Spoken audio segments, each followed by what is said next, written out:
Before Amazon, before apps, there were places you went. Stores where your dad bought your first bike, where Grandma compared canned peas like it mattered. They weren't just businesses, they were landmarks of daily life.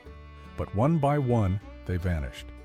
Today, let's step back into the aisles of 1980s America, before the lights went out for good.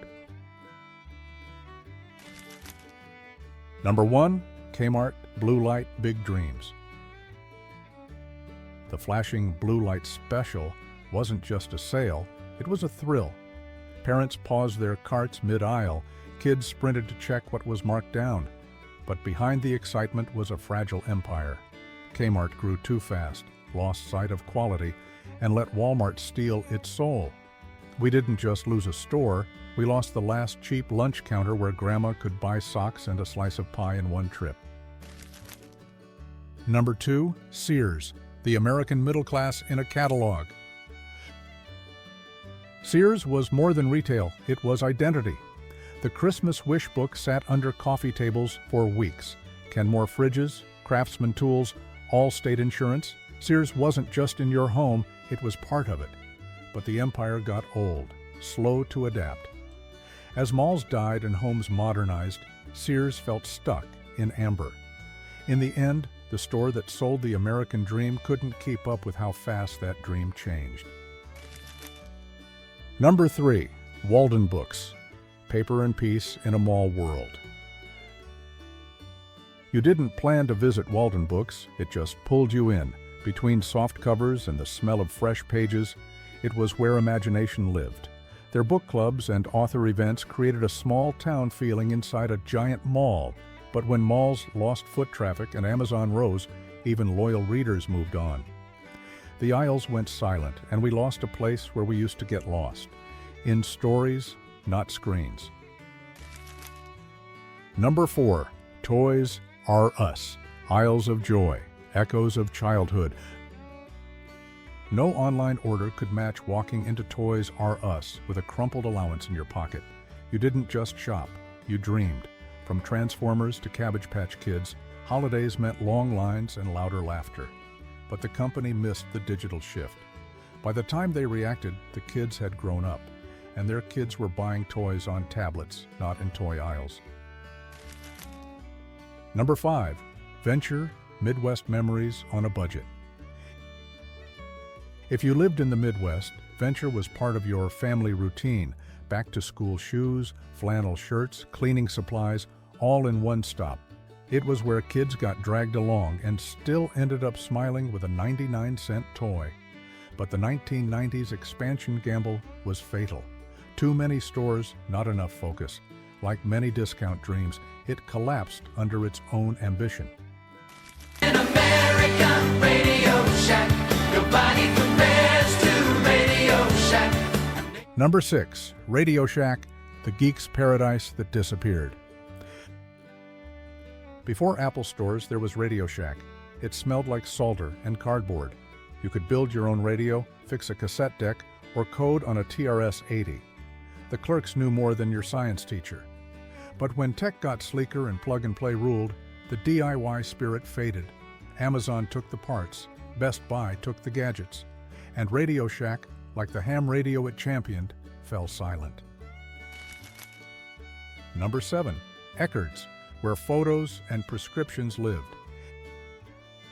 It wasn't just a drugstore, it was where you dropped off memories, film rolls, birthday cards, hair dye, and cold medicine, all under one roof. You waited a week to get your prints, and that wait was part of the magic. But as Walgreens and CVS scaled nationwide, Eckerd's couldn't keep up. It merged, faded, and eventually vanished, along with the handwritten one-hour photo signs. Number 8, A&P, the smell of coffee, gone for good. You knew you were in A&P the moment the door opened.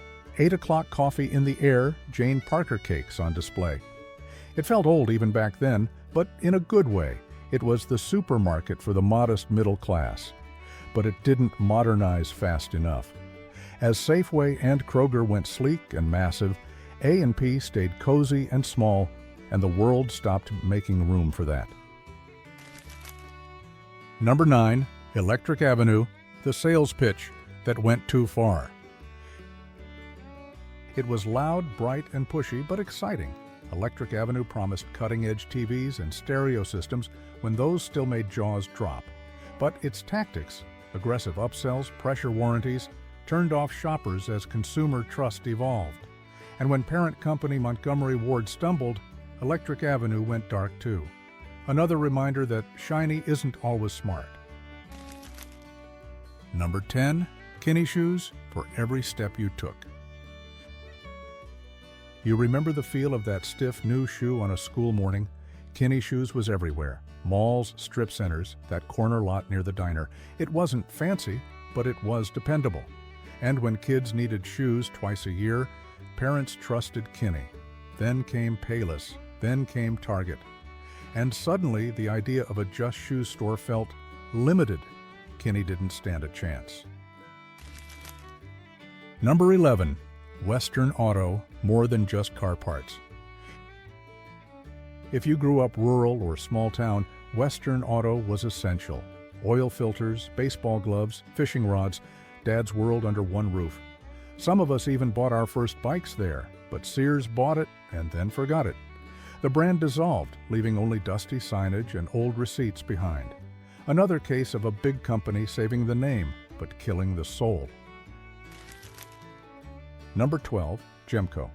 One stop if you were a member.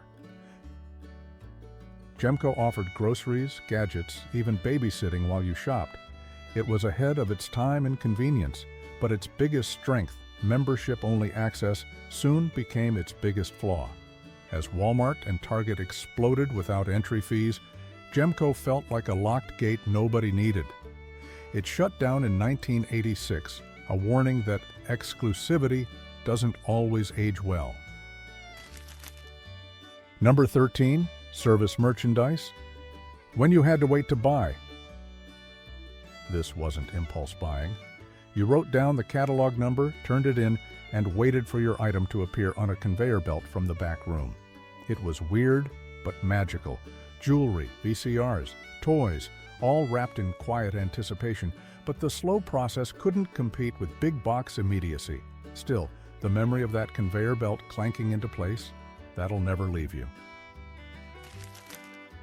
These stores weren't just about what we bought. They were about how we lived. Aisles that held memories, routines, even people we've lost. Which one meant the most to you? Share it in the comments. And if you still remember the smell of fresh popcorn at Kmart, maybe it's time to subscribe.